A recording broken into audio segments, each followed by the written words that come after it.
Hello दोस्तों, मैं सुशील दुबे। आप लोग को कल बताया था केमिकल प्रॉपर्टी ऑफ एल्कोहल में रिएक्शन ऑफ हाइड्रोजन हैलाइड के साथ एल्कोहल की क्रिया। तो हम उसमें देखे थे कि C2H5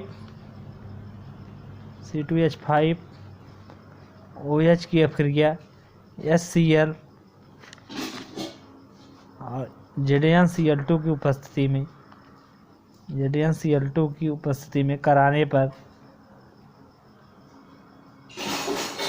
एथिल हैलाइड या एथिल क्लोराइड प्राप्त होगा। एथिल क्लोराइड और H2O प्राप्त होगा।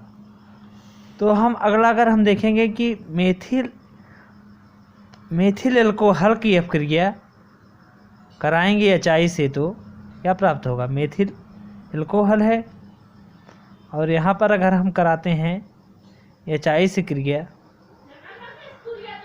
फास्फोरस की उपस्थिति में, तो यहाँ पर प्राप्त होगा मीथेन, वाटर और आयोडीन मुक्त हो जाएगा।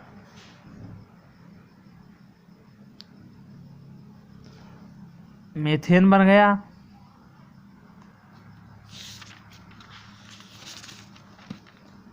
अगर हम रिएक्शन इसका देखते हैं, एल्कोहल की रिएक्शन विथ फास्फोरस हैलाइड से देखते हैं, तो अगर हम फास्फोरस हैलाइड मतलब क्या हुआ, PCl5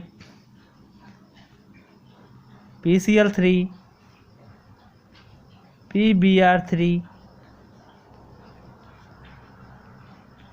या PI3, ये सब होते हैं फास्फोरस के हैलाइड।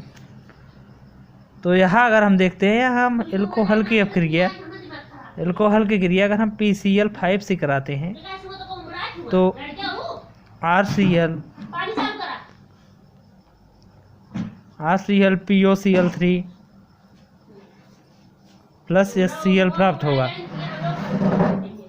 3ROH प्लस PX3 को डाले तो 3RX प्लस या 3PO4 फास्फोरस एसिड प्राप्त होगा। Alkyl halide phosphorus acid. इसी तरह अगर हम देखते हैं कि अगर हम देखें इथाइल, इसका एग्जाम्पल C2H5OH प्लस PI3 कराएंगे तो यहाँ पर 3 C2H5I बनेगा और H3PO3 प्राप्त होगा। तो आज के लिए इतना ही, कल मिलेंगे अगले क्लास में। धन्यवाद।